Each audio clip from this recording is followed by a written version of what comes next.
If fresh had a flavor, this would be it. Today we're making kachumbari. Crunchy, juicy, straight from East Africa. If you like fresh food that slaps, hit that like, let's chop.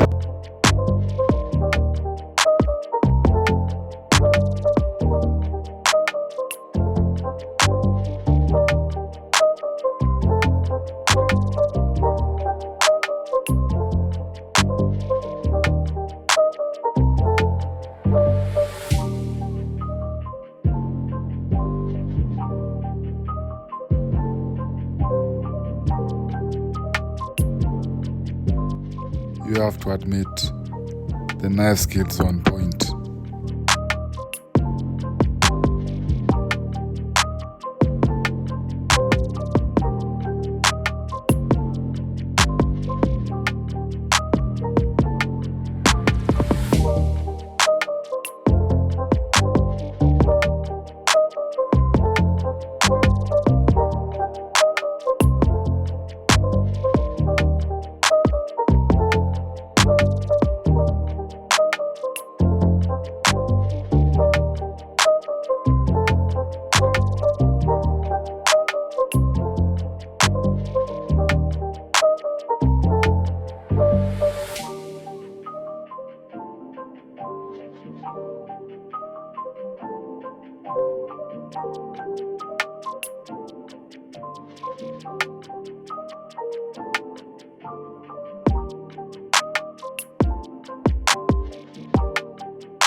It's not a game, it's a rich thing.